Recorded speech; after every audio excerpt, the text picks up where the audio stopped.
Olá, bem-vindos a mais uma viagem na história. E a nossa viagem hoje nos leva à terra-mãe, Portugal.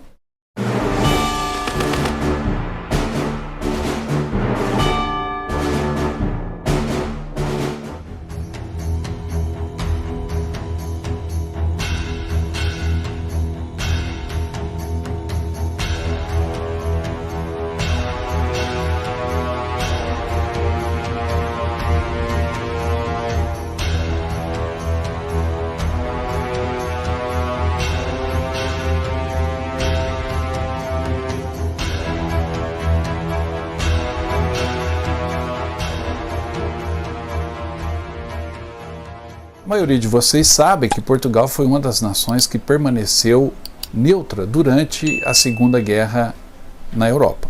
Essa neutralidade portuguesa, no entanto, não corresponde exatamente aos fatos, e eu vou mostrar isso para vocês no programa de hoje. Portugal era uma ditadura, a ditadura salazarista, comandada por Antônio Salazar, desde 1933. Salazar era o presidente do Conselho dos Ministros de Portugal e comandou o país de maneira ditatorial até o final dos anos 70. Nessa ditadura, no entanto, prevaleceu um espírito neutro e, mais do que isso, um espírito que, apesar de muitas outras ditaduras se implantarem na Europa, como Mussolini na Itália, Hitler na Alemanha e Franco na vizinha Espanha de Portugal, apesar disso, Salazar foi um ditador que teve um senso, vamos dizer, até quase que democrático. Tanto é que Salazar, durante a guerra, foi condecorado com o título de doutor honoris causa da Universidade de Oxford, na Inglaterra,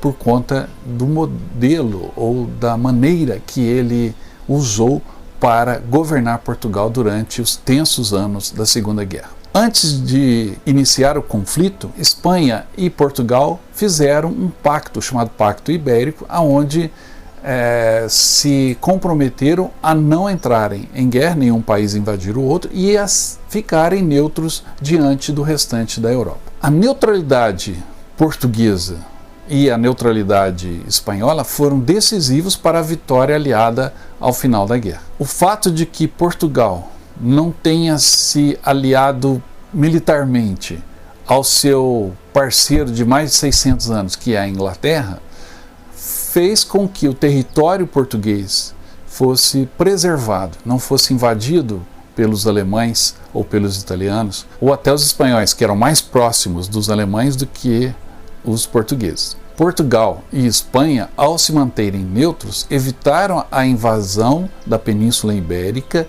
e a conquista desse território que fatalmente ocorreria pelos alemães, fechando o Estreito de Gibraltar e, a partir daí, dominando o Mediterrâneo, e a consequência disso seria também o domínio do norte da África e dos campos petrolíferos que existiam lá e também no Cáucaso.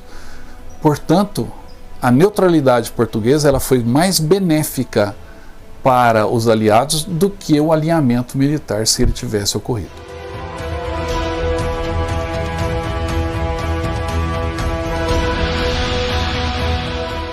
No entanto, no território português, principalmente em Lisboa e em Estoril, aconteceu uma guerra chamada Guerra Surda, Guerra Silenciosa, porque Portugal se transformou, obviamente, como um ponto neutro, em um local onde conviviam os beligerantes, os representantes dos países beligerantes, nos dois lados. Então você tinha alemães, você tinha britânicos, você tinha americanos, você tinha italianos, convivendo, sentando às mesmas mesas, repartindo os mesmos cafés e se espionando mutuamente. E Portugal virou então uma terra de espiões. Então a guerra ali foi travada principalmente no campo da espionagem. Isso pode ser comprovado nessa foto que vocês estão vendo agora, aonde estão sentados o embaixador da Inglaterra e o embaixador alemão na mesma mesa, em um restaurante no coração de Lisboa durante a Segunda Guerra Mundial. Então ali conviviam os soldados, os diplomatas, os oficiais de carreira dos dois lados do conflito e, obviamente, também existiam ali muitos refugiados.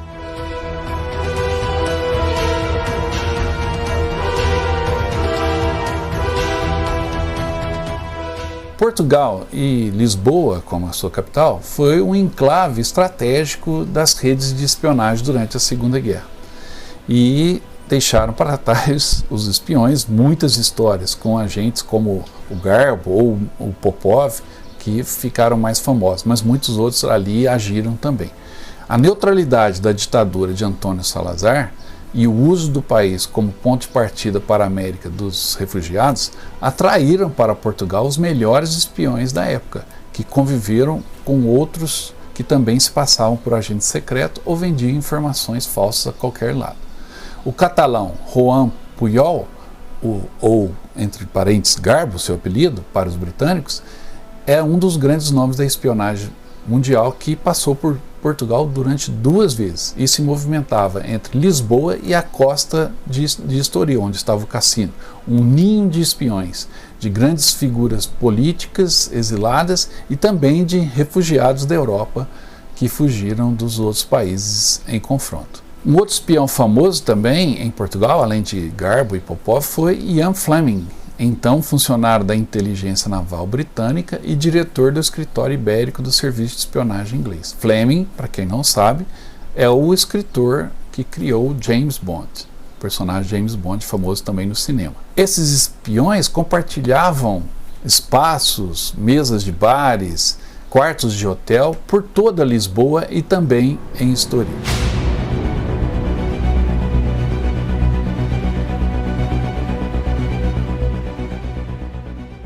Um desses hotéis era o Pensão Estrangeira, que tinha esse nome simples, mas ali se ocultava um dos centros mais ativos de espionagem germânica, com vários agentes nazistas instalados, desde alemães a belgas, húngaros e até portugueses mesmo. Ali, os policiais portugueses prenderam Georg Hoffmann e sua amante francesa Jacqueline Taylor, os mais importantes espiões naquela época, no início da Segunda Guerra, em 1940. Eles monitoravam os telefones da embaixada inglesa. A dona da pensão era uma senhora alemã chamada Julie Sill e Silva, que recebia informações através de cartas escritas com tinta invisível. Então isso não é só um recurso de filmes, né? Na pensão estrangeira acontecia a mais alta espionagem durante a guerra. E nessas fotos vocês veem a pensão estrangeira, hoje em dia, e também como era antes. Essa pensão está ali no centro de Portugal, na avenida, próxima à Avenida Liberdade, e foi muito bom estar visitando. Outro local importante era o Hotel Tivoli, um hotel muito utilizado para os negócios com o eixo, com as empresas alemãs, pelos portugueses, onde materiais importantes como tungstênio eram negociados. O Hotel Tivoli é um prédio também que existe até hoje. O Café Arcádia era um ponto de encontro seguro dos espiões e agentes nazistas em Lisboa. Um pouco afastado dos olhares atentos na Baixa, que é a parte perto do porto, em Lisboa, o Arcádia favorecia os negócios e transações e até troca de informações de uma maneira mais discreta. E por isso era tido como um dos principais centros de encontro de espiões na capital portuguesa. O Café Night Club Arcádia ainda está de pé, embora não funcione mais como um café. Os aliados consideravam o Hotel Vitória como o mais perigoso hotel de Lisboa, sendo visto como um covil de espiões nazistas, pois era frequentado pelos simpatizantes dos alemães em Portugal e também pelos falangistas espanhóis. O hotel tinha um design arquitetônico moderno e 75 quartos equipados com banheiros e telefone. Para a época isso era um tremendo luxo. E hoje, como eu estive conferindo lá em Lisboa, hoje esse mesmo hotel, tão importante para os nazistas, é a sede do Partido Comunista Português.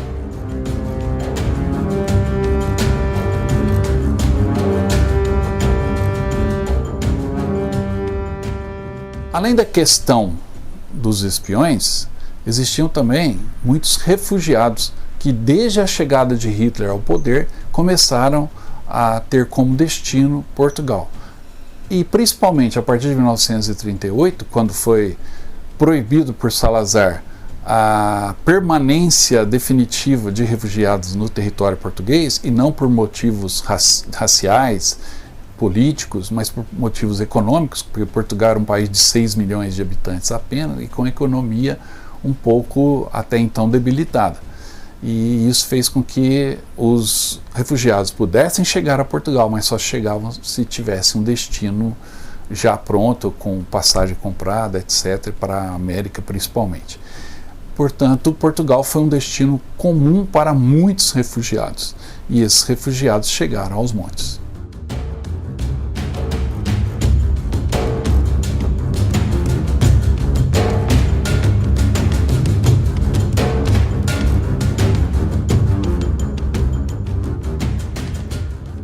É impossível calcular com exatidão o número de refugiados que puderam se beneficiar da neutralidade e hospitalidade de Portugal.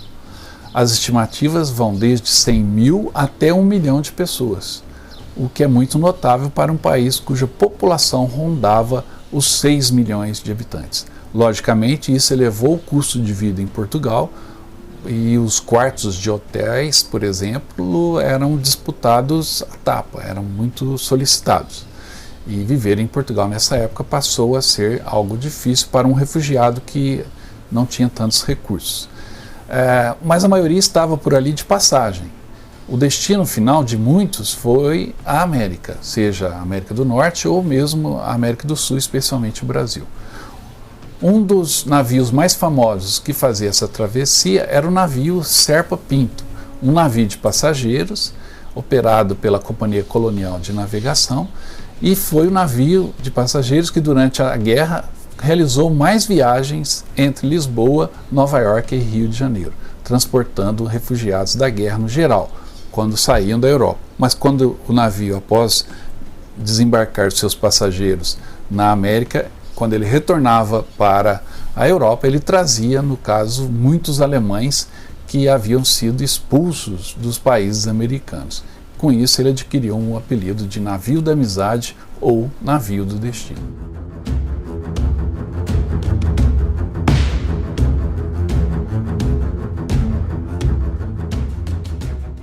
Nessa época, Portugal também tinha um outro atrativo que transformou o seu país num território de disputa entre os dois lados dos países beligerantes durante a guerra, que foi o tungstênio. O tungstênio é um metal usado principalmente em projéteis perfurantes. E Portugal era o maior produtor de tungstênio naquela época. E como o primeiro-ministro Salazar assumiu o compromisso de não ter nenhum lado para o qual pendesse, ou seja, ele observou a estrita neutralidade durante todo o conflito. Então, durante todo o conflito, Portugal vendeu tungstênio, tanto para a Alemanha quanto para a Inglaterra e os Estados Unidos. E o fato de Portugal vender o tungstênio, continuar vendendo para a Alemanha de Hitler, foi um dos motivos pelo qual a Alemanha de Hitler não invadiu Portugal. Então, o Salazar era português, mas não era bobo.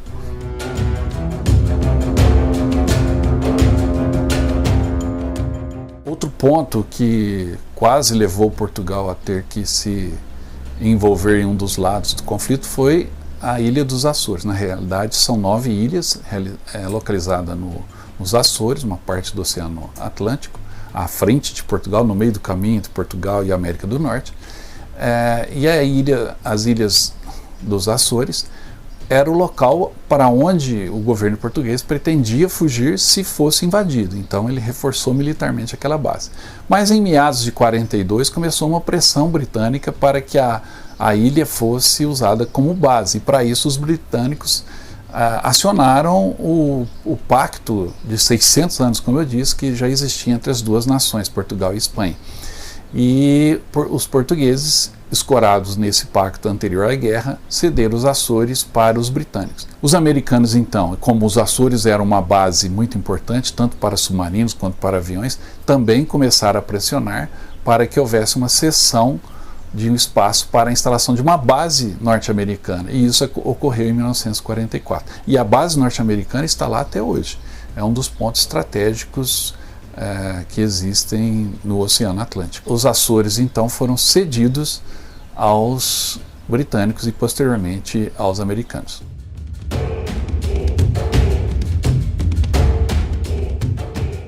Obviamente, todos esses fatores fizeram com que Portugal, como ele era neutro, colhesse os benefícios da guerra, os espólios da guerra, sem ter que entrar na guerra. O crescimento econômico durante a Segunda Guerra Mundial em Portugal foi gigantesco. Passou de um país pobre a um dos países mais ricos da Europa.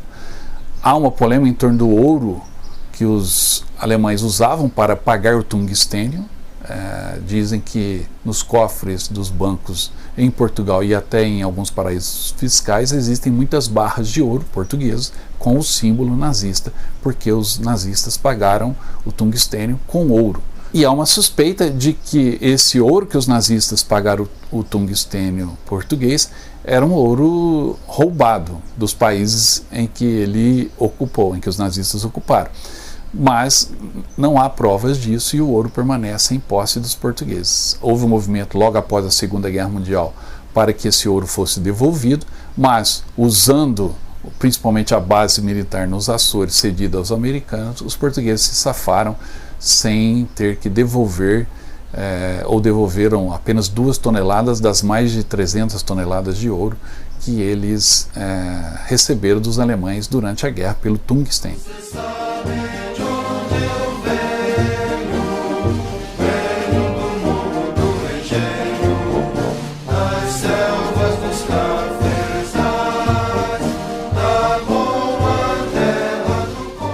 Um outro fator que nos liga à Segunda Guerra Mundial, ou principalmente ao final da Segunda Guerra Mundial em Portugal, foi o famoso desfile que as Forças Expedicionárias Brasileiras realizaram em Lisboa, em conjunto com o Exército Português, logo após o final da Segunda Guerra e antes dos pracinhas embarcarem definitivamente de volta ao Brasil. Esse desfile está aí um pedacinho para vocês verem.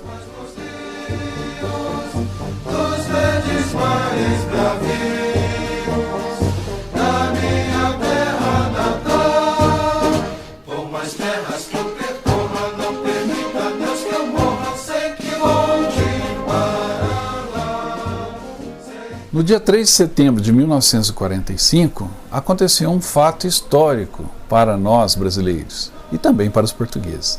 O retorno de um contingente da FEB, que lutou na Itália, parou, como eu disse antes, em Lisboa, e o contingente militar foi recepcionado com festejos e honrarias ofertados pelo governo português e com grande adesão popular que foi assistir o desfile. Conforme relata o jornal Diário de Lisboa, publicado naquele dia, o navio brasileiro Duque de Caxias carregava 162 oficiais e 1.636 praças que foram convidados a desfilar. E aí o desfile ocorreu em conjunto com o exército português pelas ruas de Lisboa, iniciando na Praça Marquês de Pombal, onde o presidente da República Portuguesa condecorou a bandeira da FEB com a mais alta condecoração militar de Portugal, a Medalha de Ouro de Valor Militar.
Vocês observarem algumas das fotos que a gente já apresentou aqui no programa, da nossa visita, conferindo alguns desses locais lá em Portugal. Além desses locais ligados diretamente à Segunda Guerra Mundial e aos fatos que eu aqui narrei, existem outros locais de história militar em Portugal, e como Portugal é um destino comum para muitos brasileiros, nós mesmos aqui do Viagem na História organizamos todos os anos um grupo para visitar Portugal, e no grupo, além de toda a história, toda a beleza de Lisboa, a culinária, o folclore, as músicas, a gente também dá uma olhadinha nos locais de história e de história militar. Dois deles eu vou destacar agora. Um é o Museu Militar de Portugal, espetacular.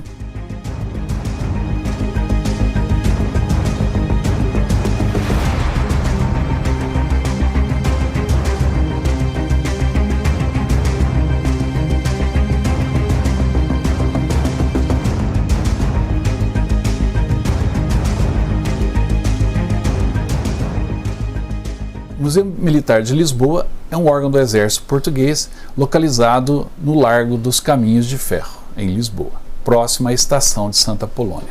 É o maior museu militar em Portugal e um dos museus mais antigos da cidade de Lisboa.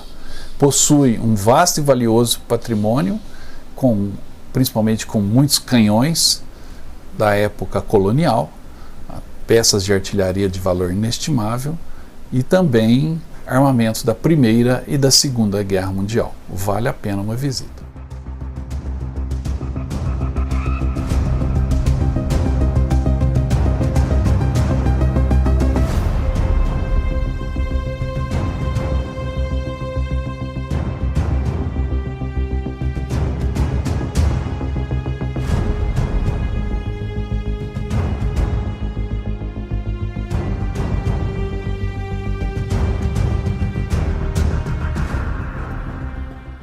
Além do Museu Militar, uma parada obrigatória é na fragata Dom Fernando e Glória, que está ancorada na região de Almada, em Lisboa, na Grande Lisboa. É uma fragata portuguesa do século XVIII, totalmente restaurada e que vale muito a visita.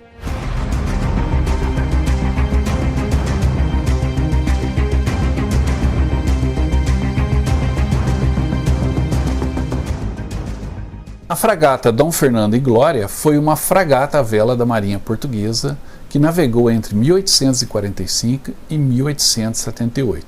Atualmente é um navio-museu na dependência do Museu da Marinha, localizado no bairro de Almada, em Lisboa.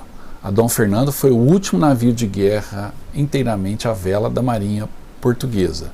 O navio, em sua época, era armado com 50 bocas de fogo, e a viagem inaugural ocorreu de Goa, onde foi construído, é uma possessão portuguesa na Índia, até Lisboa em fevereiro e julho de 1845.